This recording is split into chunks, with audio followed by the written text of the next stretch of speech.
Bonjour et bienvenue sur ce deuxième épisode d'une semaine avec Waikura. Merci aux sponsors Otaf, qui sont des espaces de coworking qui hébergent cette série d'interviews. Aujourd'hui, on est avec Philippe qui va nous expliquer comment ils ont créé Waikura pendant leurs études. La marque a été créée il y a 5 ans par Mélissa Artiste, du coup, fondatrice de la marque. Elle a donc lancé à la base, c'était un projet quand elle était étudiante. Donc c'était durant sa première année d'école de commerce. Donc elle a toujours eu cette passion des bijoux. Elle aimait déjà toute petite créer elle-même. Et la vente également l'intéressait. Et voilà, donc de fil en aiguille, en fait, elle est rentrée vraiment, sans vraiment s'en rendre compte dans l'entrepreneuriat.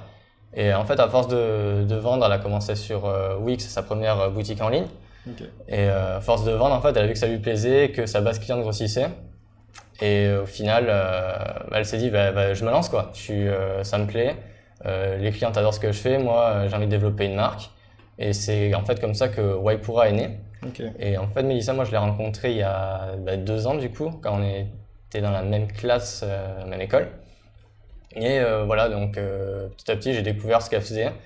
Et en fait, à la fin de notre stage respectif durant l'année de césure, ouais. On s'est dit, bon, les grandes boîtes, finalement, c'est pas forcément notre truc.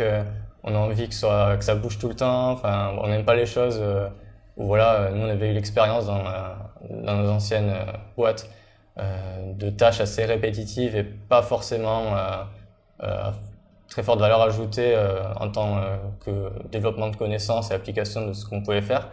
Du coup, voilà, on s'est lancé ensemble. On a créé en décembre 2017 la SAS. Okay. Et on s'est lancé à plein temps dedans. Ok. Et c'était à peu près à quel stade de maturité le projet quand tu l'as rejoint?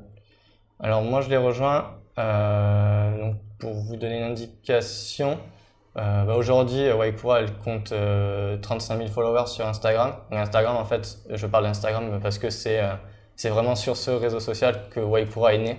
Okay. Donc aujourd'hui il faut savoir que 70% de notre trafic web vient d'Instagram. Voilà, okay. Donc ça permet de voir un peu l'ampleur de Instagram sur notre business. Et quand je l'ai rejoint en fait, voilà, la marque elle comptait 3000 followers. Okay. Donc on devait avoir une commande tous les 3 jours. D'accord. Et la gestion des stocks c'était vraiment assez bordélique. Tout était dans une même boîte. Il y avait vraiment encore tout à construire. Okay. Et pour se faire connaître en fait, tous les week-ends à partir de septembre 2017, on allait dans des vide-dressing à Paris pour se faire connaître. On montait des stands, on démontait des stands, n'importe où. On faisait tous les événements possibles pour gagner des clients, faire connaître notre marque, nos valeurs, notre projet. Okay. Et voilà. Donc nous, on a vraiment pas mal avancé depuis 2 ans. Ouais. Ok. Et à quel moment vous avez senti que ça devenait un projet duquel vous pouviez vivre? Ouais. Ouais, ça c'est une excellente question. En fait, du coup, moi je suis vraiment rentré dedans en septembre. Donc on a fait, comme je t'ai dit, plusieurs ventes en vide dressing, etc. Ouais. Et même à l'époque, en fait, notre bureau c'est notre appartement. Donc en fait, tous les stocks, tous les cartons, boîtes d'expédition étaient dans notre petit 20 mètres carrés parisien.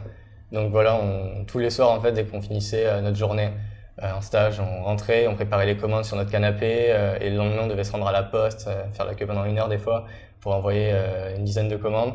Donc c'était assez long. Et en fait, à force de faire ça, de se donner tant de mal, d'être présent tous les week-ends dans des ventes et d'avoir aussi mis en place le click and collect dans notre propre appartement, ouais. En fait, on a gagné beaucoup de clients. Et en fait, on a fait un super Noël où on a vraiment bien gagné. Okay. Et là, on a pu se dire, en fait, c'est à partir de ce moment on s'est dit, on crée la SAS, on a des clients, on est bon dans ce qu'on fait. Donc voilà, peut-être que les 6 premiers mois, on va pas forcément, ça va être compliqué financièrement. Et voilà, on va beaucoup travailler, on va prendre des risques. Mais finalement, ça a payé parce qu'en fait, tout ce qu'on a gagné à Noël, on a tout réinvesti, on n'a rien mis de côté. Et ça nous a permis en fait d'ouvrir notre première boutique éphémère dans le Marais. Okay. Et à partir de là, en fait, tout s'est enclenché. La première boutique qu'on a ouverte donc en avril 2018 a super bien fonctionné. Ça a vraiment dépassé toutes nos espérances. Okay. On a dû avoir Euh, on a fait, je crois, 300 ventes en 2 jours et demi. Donc, Ouais. on s'entendait à moitié moins, quoi. Et voilà, ensuite, ben, forcément, ça a propulsé le site. Les gens ont un peu plus parlé de nous. On s'est fait repérer par quelques magazines presse. On a eu quelques articles. Les blogueuses, etc. Et Instagrammeuses ont commencé à s'intéresser à la marque. On a commencé à faire des partenariats. Donc, on a commencé à gagner encore plus de clientes qui sont allés sur le site, qui ont acheté, puis le bouche à oreille, tout ça. Enfin, tout est venu au fur et à mesure et ça fait que ça fonctionnait, quoi. Ok. Et tu m'as dit que vous prépariez vos commandes juste après vos stages. Ouais. Du coup, comment vous gériez un peu votre temps entre école, stage et boîte? Ben ça, je pense que c'était la partie la plus dure chez Waikura de faire ben, tout ce qui était études, stages et notre entreprise. Parce que oui, voilà, comme vous doutez, quand on est à l'école, ben, en même temps qu'on avait le stage, on avait les partiels. Donc on s'est retrouvé à des journées où il fallait rendre un sujet écrit pour tel partiel. Mais ça, on pouvait le faire après notre journée de stage et entre l'envoi des commandes. Donc ultra compliqué, ben, en fait, on ne dormait pas énormément. Ok. Donc soit on se levait très tôt le matin pour préparer les commandes, et voilà, ensuite on faisait notre journée au boulot de stage. Le soir, on rentrait, on se disait, voilà, de 18 à 21 heures, je fais mon sujet écrit à l'école pour mon partiel. Et après, quand il nous restait du temps, ben, on se reconcentrait sur le site web, sur répondre aux clients, faire le SAV, continuer à préparer les commandes pour pouvoir les expédier la veille au matin. Donc voilà, c'était une organisation assez compliquée. Mais voilà, la force qu'on a eue, c'était d'être deux. Ok. Et également, avec Mélissa, ben, on est également en couple. C'était justement en fait ben, le fait d'être tout le temps ensemble et voilà, de pouvoir compter l'un sur l'autre. Et voilà, je dis pas qu'on a toujours été au top, il y a toujours eu quelqu'un qui était peut-être moins motivé, moins chaud que l'autre. Mais voilà, ça permettait d'avoir un réel relais et de se dire, ok, tu peux pas, mais moi je vais faire ce que tu peux pas faire et la fois prochaine, peut-être que ça sera moi et c'est toi qui vas le faire, quoi. Merci d'avoir regardé cette vidéo. On se retrouve dès demain pour un nouvel épisode qui traitera du rôle de cofondateur. Comment ils sont passés d'une marque internet à une marque physique.